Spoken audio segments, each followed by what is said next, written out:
Have you ever been in a conversation, maybe, in a quiet doctor's office, or even just around your own dinner table and heard someone you care about whisper, I just feel like I'm in a fog all the time, or maybe I can't seem to find the right words anymore, and honestly, it's starting to scare me. It's profoundly isolating, isn't it? And frustrating. And it doesn't show up on any standard lab test, Right. but it's undeniably real for millions. So today, we're diving deep into this thing often called chemo brain. And whether you've experienced this yourself or you're supporting a loved one who has this deep dive, it's for you. Okay, let's unpack this. Our mission today is really to explore practical, simple strategies for navigating the challenges of chemo brain. We want to focus specifically on how caregivers, how you can become like a vital lighthouse in what can feel like a truly disorienting and, often scary experience. And that feeling of profound disorientation you just described, it's so incredibly valid. What's truly heart-wrenching here is that for older adults, this mental fog can be especially terrifying because, like you said, it often mimics the early signs of dementia. Right. It taps into this deep, primal fear, not just of memory loss, but of losing one's very sense of self, their identity. Wow. So the role you play as a caregiver in providing clarity and structure and calm during this time, it's not just helpful, it's absolutely profound. You might not be able to make the fog lift immediately, sure, but you can certainly help guide them through it, offer that beacon. That guidance is exactly what we're aiming for today. So diving deeper then, what exactly is chemo brain? Beyond just a feeling, how can we put a name to it? Because I think for many, the very first question is this even real or am I just imagining things? That's such a crucial question. And the answer is a resounding yes. It is very real. It's not imagined. It's a genuine physiological side effect of cancer treatment. Formally, it's known as chemotherapy-related cognitive impairment, or CRCI. CRCI, okay. Yeah. And it's not about a lack of effort. It's not a sign of weakness. And it certainly doesn't mean someone is losing it. It's really a collection of very specific, real symptoms that many people experience, and it's a direct result of the treatment itself. Okay, so if we strip away the fear and maybe the self-blame, what are we actually looking at? What are these real symptoms that define CRCI? Well, typically we see several key things. There's often a pronounced difficulty finding the right word. Oh, that tip of the tongue feeling. Exactly, that persistent feeling that just won't resolve. Short-term memory lapses become very common. Walking into a room and instantly forgetting why. We've all done that, but this is more persistent. Much more persistent, yes. Or struggling to recall what was said just moments ago. People report trouble concentrating, a significantly shortened attention span, and a real struggle with multitasking, which, let's face it, many of us usually juggle pretty easily. Right. Routine tasks simply take longer to complete. It often feels like wading through mental molasses. And yes, that overarching, pervasive feeling of mental slowness or just fogginess, that's an almost universal complaint. Okay. And here's where it gets really interesting, I think, because the fear that this might be dementia is often this huge unspoken burden, right? That must just add another layer of terror for both the patient and their family. It absolutely does. And it's vital, truly vital to make that distinction. Wow. While the symptoms of chemo brain can certainly overlap with early dementia, their typical course is often quite different. Okay, how so? Well, the good news is that chemo brain is frequently temporary. Many individuals experience significant improvement or even a full resolution of symptoms in the months and even years after treatment ends. That's huge. It is, and this is a crucial distinction. Acknowledging it as a treatable side effect rather than some kind of progressive, irreversible decline can relieve an immense amount of fear. For everyone involved. Just knowing it's the treatment, not something worse. Exactly. The validation alone is powerful. To hear a loved one say, I know this is incredibly frustrating for you, and I know it's the chemo doing this, not you. I mean, that can be an incredibly powerful statement of support, understanding, and, importantly, hope.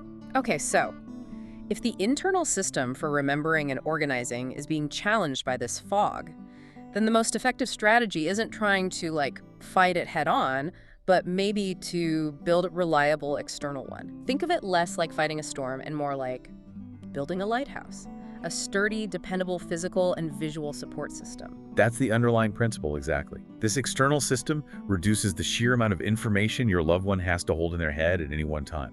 Essentially, you're externalizing the mental effort. You're creating a reliable external brain. An external brain, I like that. Yeah.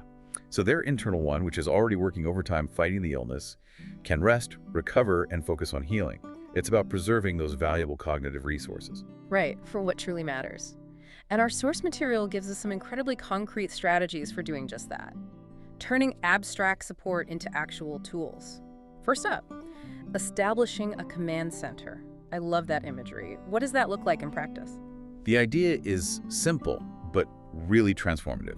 You designate one central spot in the home, maybe a kitchen counter, a specific desk, even a section of a wall as the main information hub. This isn't just a place to, dump things. It's a visual anchor for memory and organization. Okay, so what's the centerpiece of this command center? What's the must-have item? A large print calendar, absolutely. All appointments, social plans, important dates written in big, clear letters, easy to read. And not just putting it up, but using it. Yes. The key isn't just having it there. It's the ritual of reviewing it together each morning. This simple act primes their brain for the day, it reinforces the information, and it really reduces anxiety about forgotten commitments. Makes sense. What else goes there? Right there at the command center, you'd also want a whiteboard, or maybe a corkboard. This is for daily reminders, a running grocery list, important phone numbers, or even just, a thought for the day. Making information visible and accessible rather than hidden away somewhere, it bypasses the need to recall it from memory. Out in the open. Exactly. And finally, a designated inbox. Just a simple tray or basket for all incoming mail, bills, paperwork. This prevents important documents from getting lost in the shuffle, which reduces a common source of stress and those, oh no, I forgot to pay that moments. So this scaffolding we're building, this command center, it's not just about neatness, is it? It sounds like it's fundamentally about providing structure and creating calm. Precisely. If we connect this to the bigger picture, this kind of consistent external scaffolding acts as a steadfast anchor for both memory and, importantly, executive function. Executive function. Remind us what that covers. Sure. Executive function is basically your brain CEO. It's responsible for planning, organizing, prioritizing, managing tasks. Yeah. And these are exactly the areas that Chemo Brain impacts. So by creating this external system, you're essentially providing a calm, predictable, visually reinforced structure that supports those challenged cognitive processes. Yeah. It's really about offloading that mental burden. That idea of an external anchor really resonates. It's almost like, creating a mental GPS system for them, keeping them oriented even when their internal compass is a bit off. Now, we've built the command center for the big picture stuff.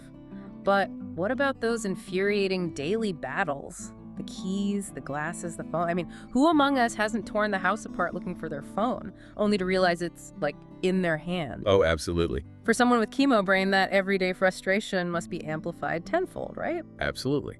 Misplacing these essential items is a major source of daily frustration for anyone, let alone someone dealing with the cognitive fog of chemo brain. The strategy here, which our source calls the Holy Trinity, keys, glasses, and phone, is simple but incredibly effective. The Holy Trinity. Okay, tell us more. It's all about assigning a permanent designated home for each of these vital items, like a specific hook by the door for keys. Always. A dedicated bowl or tray for glasses on the bedside table. Always. A charging station that always holds the phone. Consistency is key. Yes. Then you proactively drill this new habit. As soon as you walk in, the mantra becomes, keys go on the hook. It might feel repetitive at first, and that's precisely the point. This isn't about spontaneity, it's about building a consistent, automatic routine. So the repetition isn't a bad thing, it's actually the mechanism of change here. Exactly. This repetitive action helps create new automatic pathways in the brain. It's about reducing that conscious cognitive load, that effort involved in searching for common items. What normally requires a deliberate act of memory, okay, where did I put my glasses? Becomes almost unconscious. The brain doesn't have to actively retrieve the information, it just follows the established pathway. Less mental energy spent searching. Got it. And then there's the power of the pill organizer. Medication safety is it's absolutely paramount when someone's undergoing treatment. Missing a dose or double dosing can have really serious consequences. This seems like a non-negotiable. It truly is non-negotiable. Yeah. A weekly pill organizer filled together at the start of each week is such a powerful safeguard. It provides an immediate, undeniable visual benefit. Are the Tuesday morning pills gone? Yes. Okay. Simple check. It's a simple check. This visual cue removes that constant nagging question, did I take my medicine? It prevents dangerous double dosing and ensures they stick to critical medication schedules. It's just a fundamental pillar of safety and honestly peace of mind for everyone. Okay. So we've established that physical architecture of support, but a house isn't just bricks and mortar, right? It needs a heartbeat, a rhythm, and that's where routine comes in, isn't it? It's not just about managing tasks, it's about creating a predictable comfort zone. Exactly. Creating a rhythm, the comfort of routine, is the next crucial step in being that lighthouse. The more predictable a day is, the less cognitive energy is required to navigate it. Routines are calming precisely because they put many daily actions on autopilot, Right. freeing up precious mental bandwidth that can then be used for tasks that genuinely require conscious thought. It reduces decision fatigue and anxiety. And within that rhythm, one of the most important rules you often emphasize is the one thing at a time rule. That feels like a complete paradigm shift from how most of us operate, but for Chemo Brain, it sounds like it's not about efficiency, it's about efficacy, making sure the task actually gets done without overwhelming the system. It's a fundamental truth for Chemo Brain. Multitasking, which, many of us wear as a badge of honor in our modern world. Guilty. It's the absolute enemy of a brain struggling with cognitive impairment. You want to encourage single tasking with fierce dedication. For example, if your loved one is paying bills, make sure the television is off. No distracting music. Really? Yes.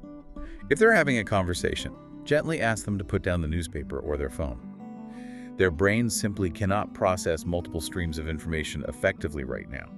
Attempting to do so will just lead to frustration and errors. So creating a quiet, distraction-free environment for any task that requires focus, it's just a simple act of kindness that can make a profound difference. And then there's the strategy of breaking it down. I imagine complex tasks can feel incredibly overwhelming when your mental energy is already so depleted. Oh, they absolutely can. A task that seems straightforward to us, like getting ready for an appointment, can feel like climbing an insurmountable mountain. The solution is to break it down into a series of small, single steps. Okay, give us an example. So instead of saying, let's get ready for your appointment, which is actually a multi-step process, you could try. First, let's pick out your clothes for today. Then, once that's done, okay, now it's time to take your morning pills. And finally, great, next, let's find your shoes and coat. You can apply this to anything, really. Preparing a simple meal. First, let's get out the bread. Now let's find the peanut butter. Good, now the knife. Step by step. That really illustrates the concept. Turning a mountain into a series of manageable molehills, it dramatically reduces the cognitive burden and the anxiety that comes with it. And we don't necessarily need fancy, complex apps for all this, do we? Just using simple technology can be incredibly effective. Absolutely. Resist the urge to introduce complicated new apps or devices that add another layer of learning. The simple alarm function on a smartphone, or even just a basic digital watch, is a powerful, often underutilized tool. How so? Set recurring alarms for medication times, maybe label it pill time. Set a specific alarm for, say, 30 minutes before you need to leave for an appointment, time to leave soon. So these aren't just reminders, they're like external cues that effectively do the remembering for them, preserving their mental energy. Exactly.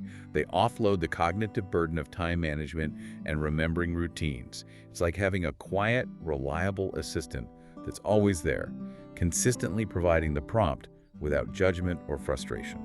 Okay, so while all these practical strategies are the architecture of support, the plans and the blueprints, the emotional tone you set is truly the foundation. Your patience, your compassion, they're without a doubt the most important tools you have. Which brings us to the human connection, patience, grace, and gentle cues. This is where the profound impact of the caregiver truly shines. Think about how you can be a partner, not a corrector. So when your loved one is struggling to find a word or maybe recall a fact, resist that natural urge to immediately jump in and supply it. Oh, that's hard. It is hard, but give them a moment. Watch their expression. If they get frustrated, then you can gently ask, can you describe it to me instead? Or what does it look like? That's a powerful shift in perspective, but it sounds incredibly difficult in the moment, especially if you're maybe in a hurry or trying to move things along. What's the hidden benefit for the caregiver in holding back and being a partner rather than a corrector? That's an excellent point. It requires immense self-control and patience from you, the caregiver. Yeah. No doubt. The benefit, however, is twofold. First, it preserves the dignity and agency of your loved one. You're making them a teammate in the search, rather than someone who's just pointing out a deficit. Second, and this is crucial for the caregiver, it can actually reduce your own frustration in the long run. By allowing them that space, and by validating their struggle rather than just fixing it, you foster trust and reduce the emotional burden on yourself, that feeling of constantly having to be on call for corrections. It's a marathon, remember, not a sprint. Right, right, playing the long game. And I imagine it's also vital to use reminders, not quizzes. That seems like a very subtle but significant distinction in how we communicate. It truly is. Asking questions like, did you remember to? Or what did the doctor tell you to do? Even if you mean well, can feel like a test. Like they're being graded. Exactly. A test they feel doomed to fail. This creates shame, anxiety, and often causes them to just withdraw. Instead, frame it as a statement or a team effort. So instead of, did you remember your appointment is at 2? Try, just a reminder that we'll need to leave for your 2 o'clock appointment around 1 through 3. Got it. Or, hey, let's review the doctor's instructions together, just so we both remember everything clearly. That makes so much sense. It shifts the dynamic from a performance review to just a shared journey. And finally, it's so important to acknowledge the struggles, celebrate the wins. It's a difficult balance, isn't it? Recognizing the hardship while also trying to lift spirits. It is, but it's essential for rebuilding their self-esteem, which takes such a hit. When they get frustrated and say, I just can't remember anything anymore. Validate it, don't dismiss it. Say, I know this is so hard. It's okay to be annoyed by it. This chemo brain is truly unfair, and it's absolutely not your fault. Acknowledge the reality. Yes. But just as importantly, celebrate the small victories. Hey, you remembered that name perfectly just now. Or, it was great how you navigated that whole conversation earlier. These small moments of recognition are like little drops of water on parched ground. They matter. This dual approach, validation and celebration, it really helps rebuild the confidence that chemo brain can so easily erode. It's about seeing the person, not just the impairment. Okay. Now, before we wrap up, it's vital we cover a very important safety topic: when to call the doctor. Because while chemo brain is common and often manageable with these strategies we've talked about, there are specific situations where you should definitely contact the oncology team immediately. This isn't just about managing symptoms anymore, it's about ensuring underlying issues aren't being missed. Yes, absolutely. These are key warning signs from the source material that really warrant immediate medical attention. You should call the doctor if the confusion is sudden, severe, or represents a sharp decline from their established baseline. This isn't the slow, gradual fog we've been discussing, but a dramatic shift. Okay, sudden and severe. Right. Also, if it's accompanied by other new neurological symptoms like dizziness, sudden vision changes, new unexplained weakness in a limb, or a sudden severe headache, those are red flags. Neurological changes. Got it. If the cognitive issues are causing significant safety concerns like getting lost in familiar surroundings, forgetting to turn off the stove, making major medication errors despite using pill organizers and reminders, or really any behavior that puts them or others at risk, that requires immediate attention. Safety first. Always. Yeah. And finally, if it's leading to severe depression, anxiety, or social withdrawal that really impacts their quality of life, that's also a clear indication to reach out to the medical team for intervention. These symptoms go beyond typical chemo brain. That's really crucial information. Thank you. So, navigating chemo brain, it truly is like a delicate dance of structure and soul, isn't it? It requires you, the caregiver, to be organized, methodical, consistent with all these practical strategies we've discussed. But even more than that, it requires you to be patient, to offer grace, and to constantly remind the person you love of their enduring self, despite the temporary fog. Yeah, if we connect this to the bigger picture, the caregiver's role here is profoundly important, maybe even sacred. You become their memory keeper, their anchor in the fog. You're a constant loving testament to their enduring self, reminding them that who they are, their spirit, their essence, their history is so much more than what they can remember or articulate on any particular day. Your presence and your consistent support. Well, it's a profound act of love. So what does this all mean for you, the listener, maybe beyond the specific context of chemo brain? Consider how these strategies, while they're focused on this very particular challenge, might offer universal insights. Insights into supporting anyone facing cognitive challenges really at any stage of life. Or even how they might help us manage the sheer information overload and mental fatigue in our own daily lives. How can we all be better lighthouses? Not just for those experiencing chemo brain, but for all the people we care about navigating their own foggy patches. Something to think about.